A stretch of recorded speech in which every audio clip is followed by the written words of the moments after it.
You're listening to theoutdoorstation.co.uk.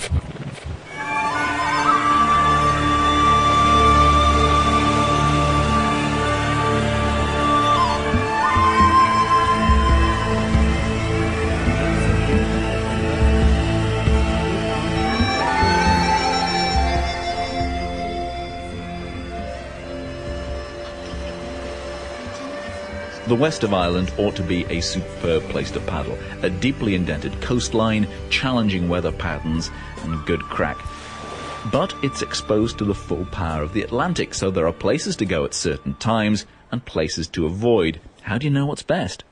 I'm Simon Willis, and in this podcast on SeaKayakRoutes.com, Jim Kennedy of Atlantic Sea Kayaking describes the top 3 routes in the areas where he's based, Skibbereen in West Cork. Well, the area of West Cork where I live is spectacular for sea kayaking. Of course, I'm biased, but so what? It's a very indented coastline, lots of bays facing all different directions, so we can get out in most winds. I've been down there when the wind was force 9 and 10, and we've been out in sheltered areas. Lots of overhangs, lots of caves, lots of islands. There's an area called Carbery's 100 Islands. There's incredible wildlife there. 26 different species of cetaceans, whales and dolphins, have been noted there last year. So they reckon there's more different species off our coastline there than anywhere else in the world. This is their commuting run, is it? Yeah. Migration run. They come in there feeding. Yeah. And the Gulf Stream catches us. So our little part of Ireland is maybe 2 degrees warmer than anywhere else in the country at certain times. So we're lucky. It's nice. We've never seen snow down there. Now, this podcast will be listened to by people across the UK, but also around America and what have you. So, how do you do it? How do you do that? We'll come and talk about your business in a moment. So, if they want to go guided or get gear, but if you want to come and paddle that part of the world, and how do you get there? What's the best way of doing it? And where do you make your base? The best way to get to Ireland, you have to come into either Dublin or Shannon airports. You can come via London, or you can come direct now from California, San Francisco, from lots of countries. Once you get to Europe at all, it's easy to get to Ireland now with all these cheap flights. Ryanair, Air Ireland, Aer Lingus. Typically it's about £20 to get from England to Ireland now, if you book it long enough in advance. And that gets you into Dublin probably. Cork, Dublin, Shannon. No, it goes to various. The small flights from Europe go all over Ireland, but international flights only come into Dublin or Shannon, which is up by Clare. So if you got into Dublin, could you get across to Cork fairly easily? Or? Yeah, there's a 40-minute flight from Dublin to Cork, or you can hire cars or get trains. The public transport system isn't fantastic in Ireland.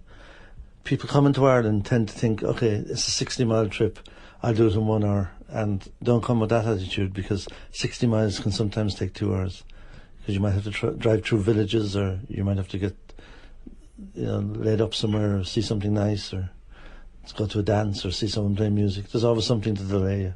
So, and when you get here, getting boats, getting gear? Gear, boats, you can't really rent them too well in Ireland because of insurance problems. I have lots of kayaks in West Cork, so there's another friend of mine in Waterford, there's a guy in Galway, there's a guy in Dublin, there's people up in the north. So if you could put it together nicely, you can have them no problem. And it's worth having guides. I'm a firm believer in when you go to other countries, if you have a short time, a guide is a good thing, if you can get on with them, because they'll show you some of the secret places that you'd otherwise miss. There's a lot of secret things in West Cork, in Mexico, and England, anywhere you are, and you need local knowledge. I want to talk about in a little bit of detail about those, and we'll talk about your business in a moment, but just to complete this, if someone wanted to bring their own gear over, not to take your advice, someone wanted to bring their own boats, what would be their way of doing it from the UK? You have to drive, obviously, via Dublin or Rosslare Fishguard, which is down the southeast of Ireland. Which is easier to use to get to where your part of the world? Either, really. Yeah, it doesn't really matter. Yeah. There used to be a ferry coming into Cork, but it's off this year, but it will be on again next year, and it comes from Swansea.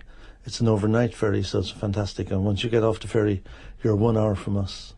If you get into the other ferries, you're maybe 4 hours from us. So I should say we're recording this in 2007, so if you're listening in 2008, then it could be running again. Exactly, it will be. We've been guaranteed. There was a problem this year. Okay, so we've sorted that out. How about accommodation when you're heading over to that part of the world? Some accommodation is top class. You can get everything from 5-star. In fact, there's some 6-star hotels now.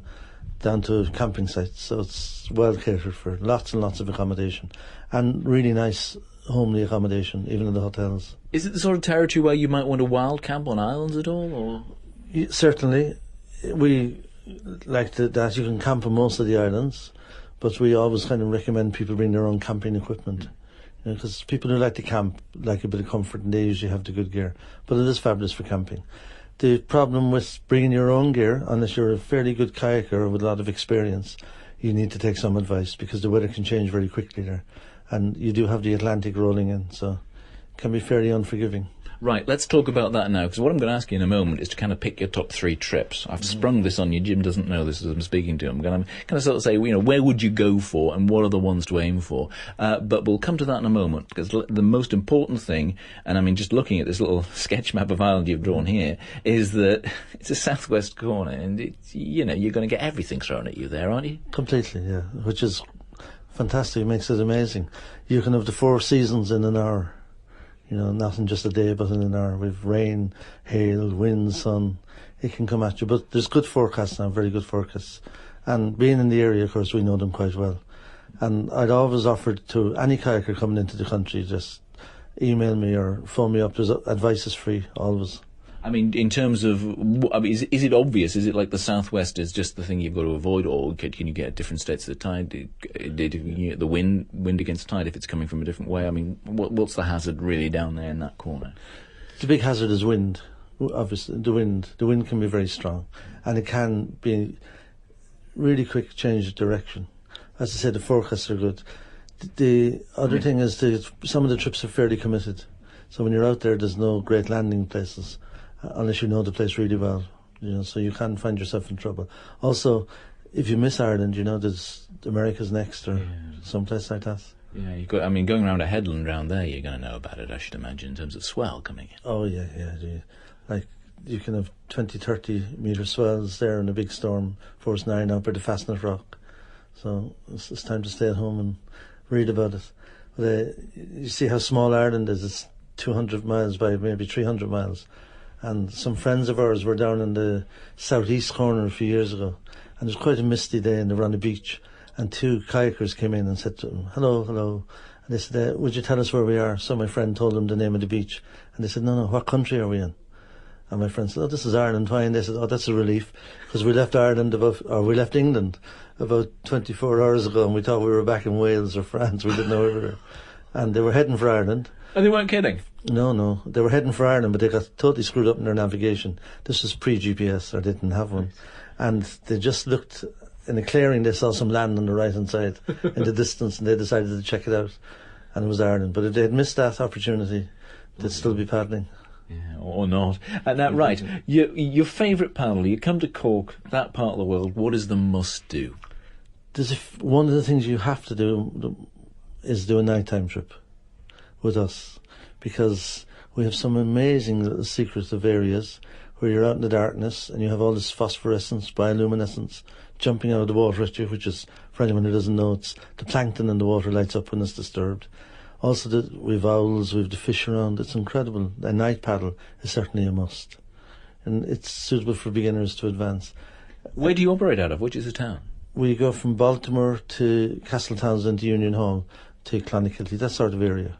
We use different locations, but we're based in a town called Skibbereen, which is a fairly historic town on the river.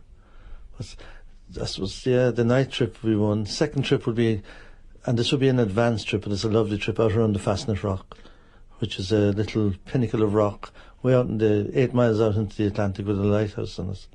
It's fairly infamous from sailing as well. So third trip, probably that's a tough one. So, I mean, talk me through one of the great trips here. I mean, the Fastnet Rock. Okay, you're going to go out, you go paddle at the Fastnet Rock, turn and come back. In terms of islands, headlands, where would you go in? What would be a good, really go into some detail here of one good, really classic trip that you'd suggest? Okay, one of our fabulous trips, and this is suitable for most people, is from a place called Union Hall or Glandore. So it's a beautiful bay, about half a mile wide. We start off there, we go out along the bay, out to the edge of it, then we turn west, and we come to a place called Adam and Eve Island, 2 islands, and the local charts say to avoid Adam and hug Eve. I think it was written by a man. Lots of seals and that, lots of bird life. Then maybe another mile beyond that you have an island called Rabbit Island with lots of caves there and archways, and the island is split in three so you can go in through these little caverns. And on that we have a little sculptor trail as well of a natural sculptor, which is fantastic to see. So what's the landscape around you? Are we talking about trees? Are we talking about moorland? Are we talking about cliffs? What's it like? It's a mixture, very much so. The cliffs wouldn't be very high there, maybe 30 feet, 40 feet. Lots of rolling hills, and loads and loads of caves. The caves are spectacular, and an incredible amount of bird life. And can you get right into these caves? Oh yeah, certainly, right up to them. You know, you can be looking up at the cormorants and the shags and all those birds, the guillemots, everything. It's spectacular, and the visibility in the water itself is fantastic. Then, just out a little bit on the way to where we're heading west, there's two islands called High and Low Island, and there's about 150 seals living there. There's various types of birds. High Island is very high, Low Island is very low. They're obviously high and low. People often ask me which is high and which is low, but you just have to look. Yeah, yes. They used to be joined together at one stage, and there was beehive huts there, like on the Skelligs rocks, and monks lived there.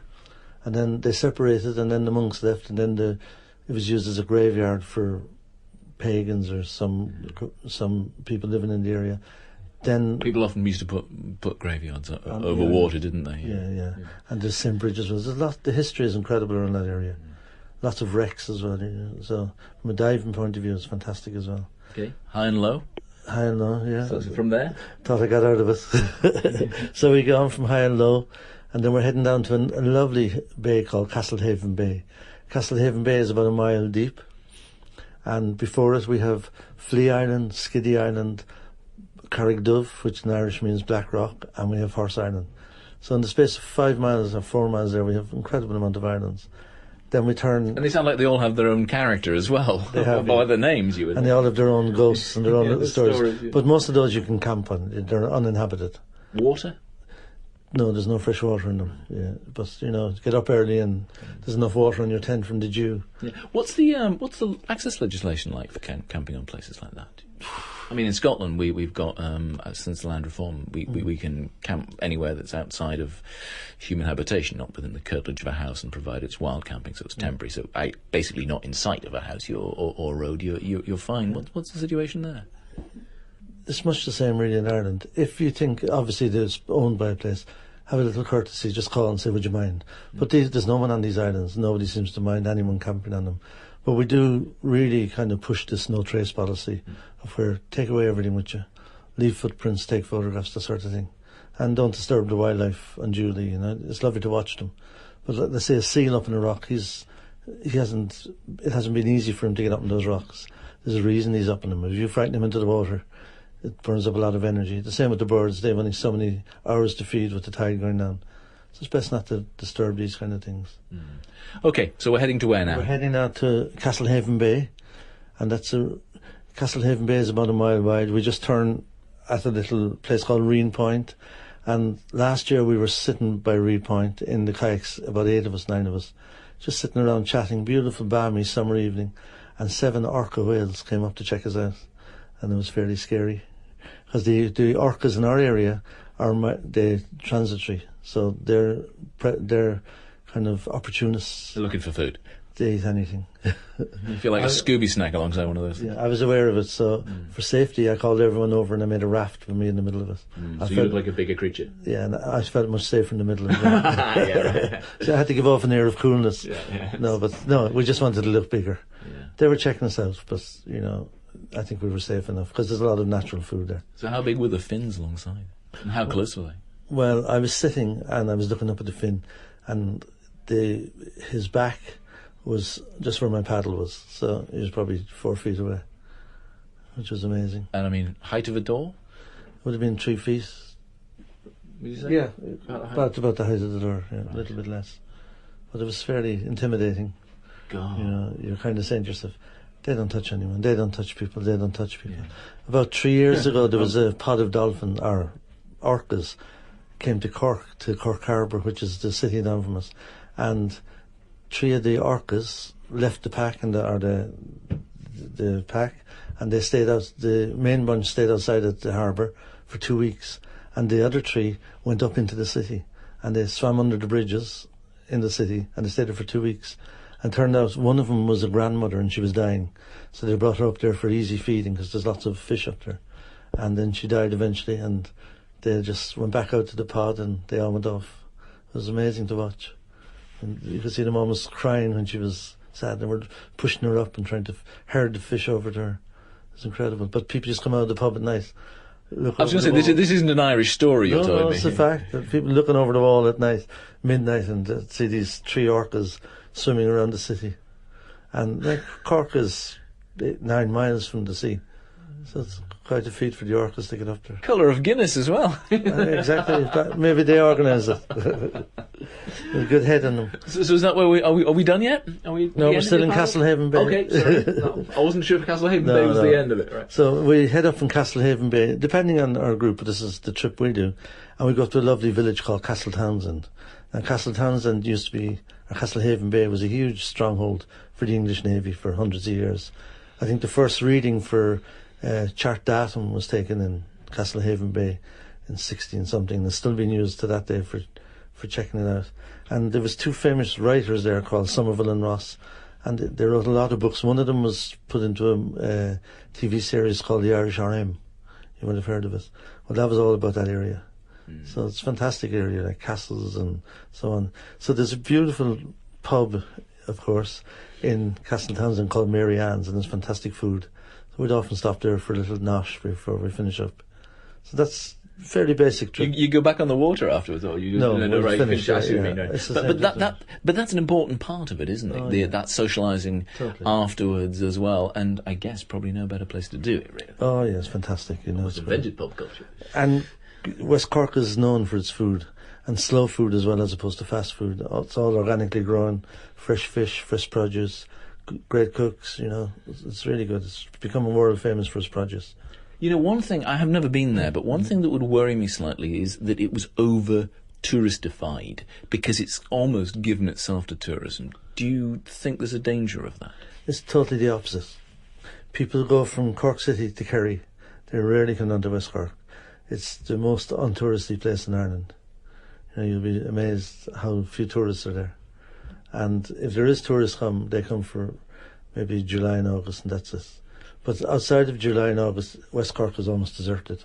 So what's the paddling like outside of those months? Oh, it's spectacular. Even in the middle of winter, because it never freezes down there, we have great paddling. We just wear paddle mitts or pogies and woolly hats and all the new equipment. It's fantastic. You can get great trips in the winter. And there's a lot of whales around in the winter as well. Forgive me for asking an obvious question. What's the mapping like? Excellent. Yeah, very good. Great chart coverage, great OS coverage. I was going to say, which works best over there? We use a combination. Right. Yeah, always a combination. Because you look at your chart, you'll see, that's great to land in, but there may not be a road there. So you certainly need to use the 2 of them together. Local advice is a great thing as well, and there's good tide tables, very good weather forecast, and there's good coverage on the VHF radio there. And the guys who monitor it are up in Kerry and Valentia Island, and they're more than willing to help all the time. They're always there for advice. They love people to tell them who they are, where they are, what they're doing. A few years ago, there was a guy called to me, Tommy, and he was a Japanese man, and he was planning to kayak around Ireland. So I introduced him to the Coast Guard radio service, so they gave him the radio name of Tommy the Jap. So you'd hear this, he was saying, "This is Tommy the Jap, this is Tommy the Jap, come in." But they're real friendly, right? They just knew it. And everywhere he went, people were ready for him before he even got there. People were expecting him. They said, "Oh, you're Tommy the Jap." And he was really proud of it. Oh, what must that be like? That's fantastic. Yeah. That's a great service, yeah. I'm sure Brian Wilson would tell you the same when he was going around there. And Chris Duff, it's all in his book as well, yeah. Chris Duff, another guy who did a similar trip. Do people make a habit of going around Ireland now? Lots of them now, yeah, lots of them. There's 5 or 10 every year.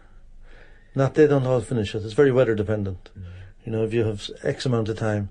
The record is held by a friend of mine, Mick O'Mara, who's a Waterford. He did it in 32 days. And in the middle of that, he went to a wedding as well. Took a day off and went to a wedding.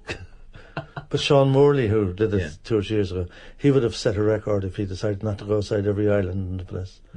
Sean came into Baltimore, and he had a day off in Baltimore, and he decided to go with a friend, and he paddled out to the Fastnet Rock and back, which was 18 miles. So that's what he did on his day off. So, I'll tell you the type of people that are out there.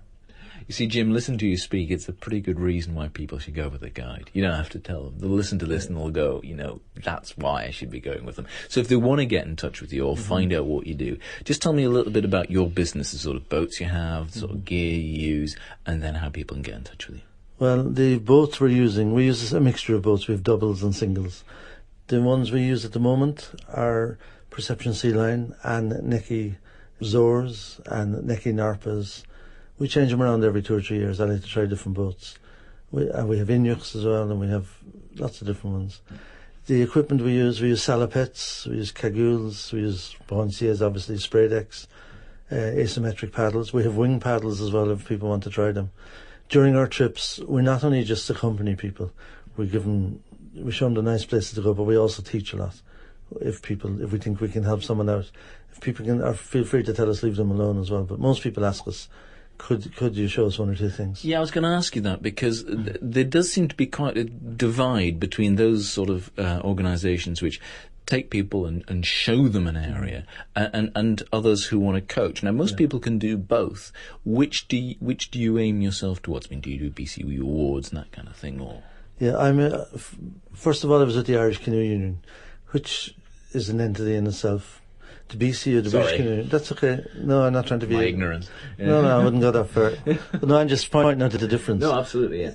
I think the ICU, the French, we've all decided why and reinvent the wheel. So we all took on the British system and maybe added a few little localised things to it. But it's fairly basically the same. There's only so much you can teach somebody. Yeah. You can just word it differently. But I've a level 5 coach with the ICU. I was the first one. And I'm also a level 5 with the BCU. So I've gone both systems. And I have an interest in the American as well, and so on. And we like to mix our teaching with our tours, all of us. One of the big attractions for our tours is that myself and my other coaches help people with their techniques. And if we go to Mexico, for instance, we run a 2-week tour there. Part of that is we teach as well, so people finish the end of it with their personal proficiency certifications. Same in Croatia, same in Spain, wherever we do it. It would get boring for everyone just paddling all day. So it's nice to up your skills as well when you're doing it, especially in a warmer place.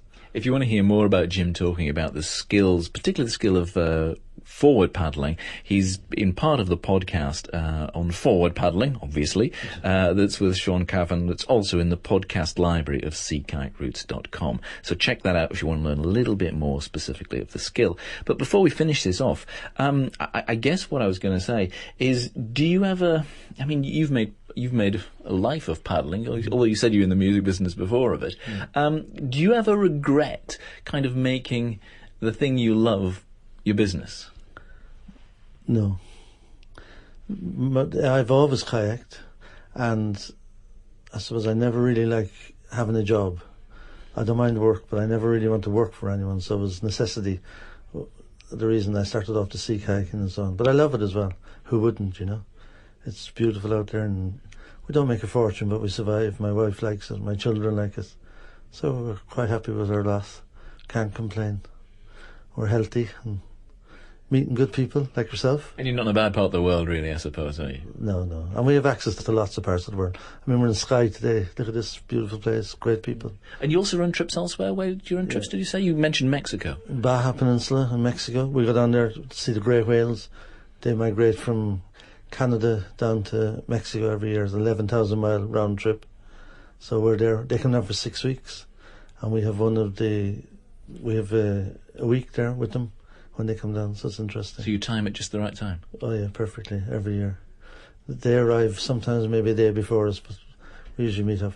Remind us how we get in touch with you, or how we find out where you are? It's website, atlanticseakayaking.com, or just put in Jim Kennedy into your favourite web browser, or just check any phone books, or ask any kayaker who's worth the salt how to contact us, and they'll tell you. Or ring up the Coast Guard in Valencia and say, hey, where's Jim? Yeah, or annoy Simon Willis, he's got my phone number. Actually, I don't. So you'd have to go to his website, which is atlanticseakayaking.com. and get in touch with Jim Kennedy that way. Jim also coaches, particularly teaching people how to get the best out of their forward paddling stroke. There's another podcast with Jim and Sean Caven, the Olympic coach, in the podcast library of seakayakroots.com, along with many others. I'm Simon Willis. Thanks for listening. Goodbye.